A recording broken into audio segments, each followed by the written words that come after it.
जैसा कि नाम है, आप तक पहुंचाएंगे सही और सटीक खबर। जनता की सुननी है और सरकार को सुनानी है। ये है आई ऑफ ट्रुथ। नमस्कार दोस्तों, आप देख रहे हैं आई ऑफ ट्रुथ और मैं हूं आपके साथ अनु जैन रोहतगी। आखिरकार राहुल गांधी की भारत जोड़ो न्याय यात्रा पार्ट 2 खत्म हो गई।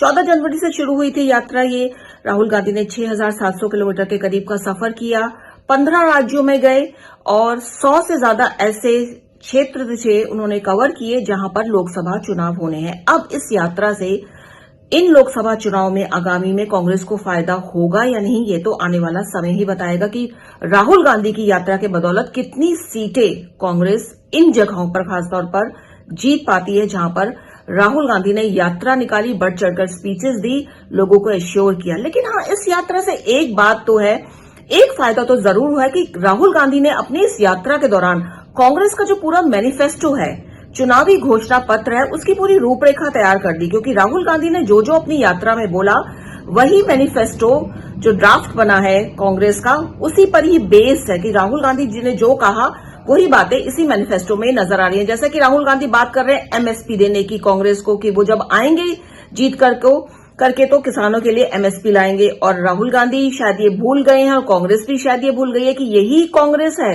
2010 में राज्यसभा में घोषणा कर दी थी कि स्वामीनाथन की रिपोर्ट लागू नहीं हो सकती है, एमएसपी लागू नहीं हो सकती है क्योंकि इससे मार्केट गड़बड़ा जाएगी। लेकिन राजनीति है, राहुल गांधी कुछ भी कर सकते हैं, कुछ भी कह सकते हैं। अब वो एश्योर कर चुके हैं कि एमएसपी देंगे किसानों को, तो कांग्रेस के मैनिफेस्टो में आ जाएगी, ये बात आ गई है ये बात।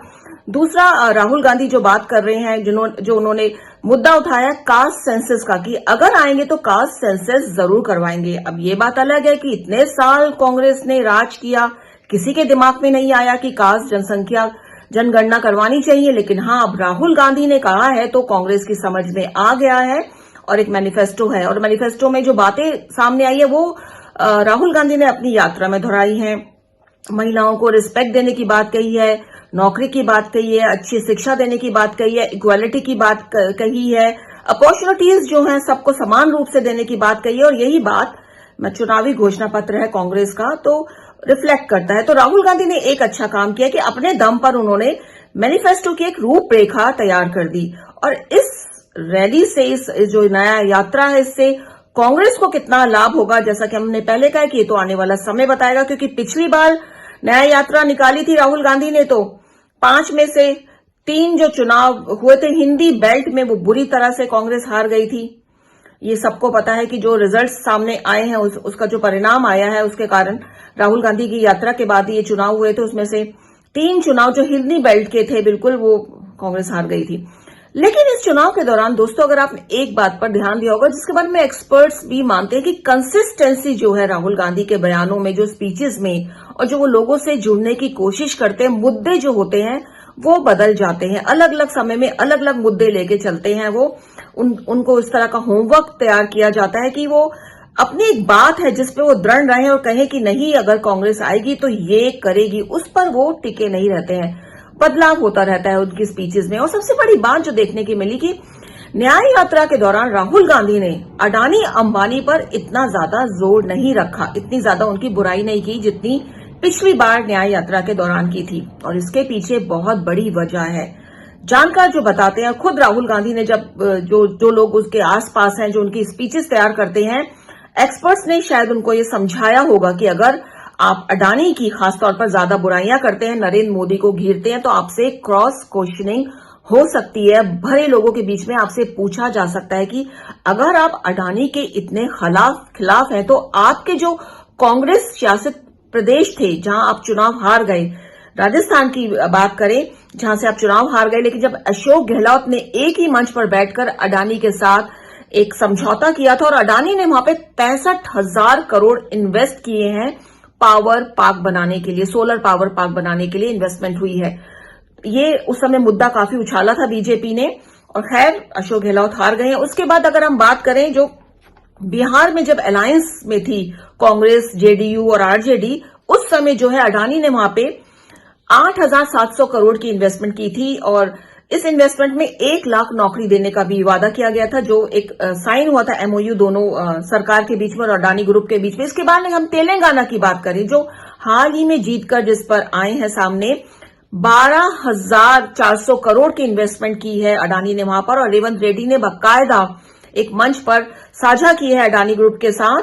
तो राहुल गांधी से उस समय भी क्वेश्चंस पूछे गए थे, लेकिन अपनी सभाओं में अब न्याय यात्रा के दौरान राहुल गांधी ने इस पर इसलिए भी चर्चा कम, क्योंकि लिस्ट बहुत लंबी है। आपको बता दें, जो सहयोगी रहे हैं राहुल गांधी सरकार में, जो सहयोगी रहे हैं, बिहार में जैसे अलायंस थी, उसी तरह डीएमके के साथ अलायंस है, मतलब जो विपक्षी गठबंधन है वहां पे डीएमके। तमिलनाडु में अडानी ने बकायदा 42 करोड़ रुपए इन्वेस्ट किए हैं। उसके बाद अगर हम टीएमसी की बात करें, पश्चिम बंगाल की बात करें, वहां जो सी पोर्ट, डीप सी पोर्ट को लेकर इन्वेस्टमेंट चल रही थी, तो अडानी का बहुत जोर शोर से स्वागत किया था ममता बनर्जी ने, लेकिन बाद में कुछ मामला खटाई में पड़ गया और अडानी ग्रुप का यह दावा है कि हमने काफी इन्वेस्टमेंट की है, बात चल रही है, लेकिन अभी फाइनल स्टेज पे नहीं पहुंची है। तो ये तमाम ग्रुप जो अलायंस है राहुल गांधी विपक्षी गठबंधन के, वहां पे अडानी की इन्वेस्टमेंट हो चुकी है। तो बड़ा सवाल राहुल गांधी से पूछा जा सकता था और इसके लिए राहुल गांधी को शायद तैयार किया गया होगा। तो आपने देखा कि इस पूरी यात्रा के दौरान उन्होंने कभी कभी बात की है, लेकिन उनका पूरा मुद्दा एमएसपी पर रह गया, उनका पूरा मुद्दा कास्ट सेंसस पे आ गया और पुराने मुद्दे सारे भूल गए, जिसको लेकर वो लड़ाई शुरू कर रहे थे कि करप्शन बहुत ज्यादा है मोदी गवर्नमेंट में, मोदी गवर्नमेंट ऐसी है। और अडानी को लेकर जो राहुल गांधी संसद से लेकर सड़क तक मोदी सरकार को कोसते हैं, पर्सनल मोदी पर अटैक करते हैं, उसको लेकर राहुल गांधी थोड़े इस यात्रा के दौरान शांत रहे। तो इसके पीछे मतलब जो निकाला गया, जो एक्सपर्ट्स ने निकाला, जो आम जनता ने भी निकाला, क्योंकि आम जनता भी समझदार है, उनको भी पता है कि अगर राहुल गांधी इस पर बोलते हैं तो कहीं ना कहीं जनसभाओं में जो लोग इतने आजकल समझदार हो गए हैं, वो क्वेश्चंस पूछते हैं, वो ये मुद्दा उठा सकते थे कि अगर आप अडानी की बात करते हैं तो अपने स्टेट में आपके अडानी ने इन्वेस्टमेंट कैसे की, कैसे आपके अपने नेताओं ने अडानी को अपने राज्यों में वेलकम किया। तो ये प्रश्न उठाया जा सकता था। एक और बात की चर्चा करनी है जरूरी है, जैसे राहुल गांधी इल्जाम लगाते हैं कि जब से मोदी गवर्नमेंट आई है, अडानी जो समूह है बहुत विशाल समूह हो गया, बहुत बड़ा समूह हो गया है। तो इस पर भी कुछ लोग बताते हैं, एक्सपर्ट्स बताते हैं, और जो फैक्ट्स है वो आपके सामने रख रहे हैं कि 2007 में फोर्ब्स जो एक इंटरनेशनल संस्था है और वो ऐसे रिचेस्ट जो विश्व भर के लोग हैं उनकी लिस्ट निकालती है, 2007 में उसने एक 40 रिचेस्ट लोगों की लिस्ट निकाली थी और जो 10 नए नाम उसमें थे, उसमें अडानी का भी नाम था। अडानी को उसके काम के कारण उस लिस्ट में डाला गया था। तो 2007 से पहले अडानी ने कितने काम किए होंगे कि 40 रिचेस्ट लोग की लिस्ट जो बनाई थी विश्व भर की, उसमें अडानी का जो न्यू कमर के तौर पर नाम था। मोदी सरकार तो 2014 में आई है। तो राहुल गांधी के बारे में यही कहा जाता है कि एक तो वो अपना होमवर्क नहीं करके आते हैं, गलत बयानबाजी करते हैं, गलत फैक्ट्स पेश करते हैं और जनता तुरंत पकड़ लेती है और उनके वीडियो वायरल हो जाते हैं। दूसरा, कंसिस्टेंसी नहीं रहती है उन पर। और प्रशांत किशोर ने हाल ही में अपना एक इंटरव्यू दिया था, बहुत अच्छी बात उन्होंने कही, राहुल गांधी को उन्होंने प्रेज भी किया था। दोस्तों आपको बता दें कि प्रशांत किशोर ने यह कहा था कि अगर मोदी जी अपने 90 चुनाव अपनी लीडरशिप में हार जाते हैं और वो जनता के बीच में जो कॉन्फिडेंस लेवल है वो लूज कर जाएंगे, वो जनता के बीच में नहीं जा पाएंगे। क्योंकि राहुल गांधी का कॉन्फिडेंस लेवल देखिए कि इतने चुनाव, उनकी 90 चुनाव से ज्यादा चुनाव उनकी लीडरशिप में हार गई है कांग्रेस, लेकिन उनका कॉन्फिडेंस लेवल बड़ा बिल्ट है। अब ये पता नहीं उन्होंने कमेंट किया या कॉम्प्लीमेंट दिया, लेकिन हाँ, कॉन्फिडेंस की कमी नहीं है राहुल गांधी में। कंसिस्टेंसी की बात यहां पे प्रशांत किशोर ने भी की थी कि कंसिस्टेंसी नहीं रहती है राहुल के बयान में।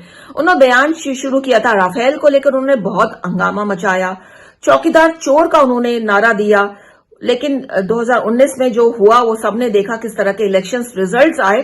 तो कंसिस्टेंसी नहीं रही। करप्शन की बात उन्होंने की मोदी सरकार में, लेकिन उसको कंसिस्टेंसी नहीं रही। फिर उन्होंने एयर स्ट्राइक जो हुआ उस पर इल्जाम लगाए, उस पर कई गलत बातें की। फिर नीरव मोदी को लेकर उन्होंने कमेंट दे दिया, सभी मोदी चोर।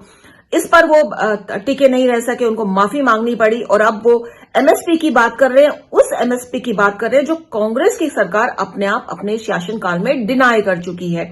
अब वो उसके पीछे पड़े हुए हैं।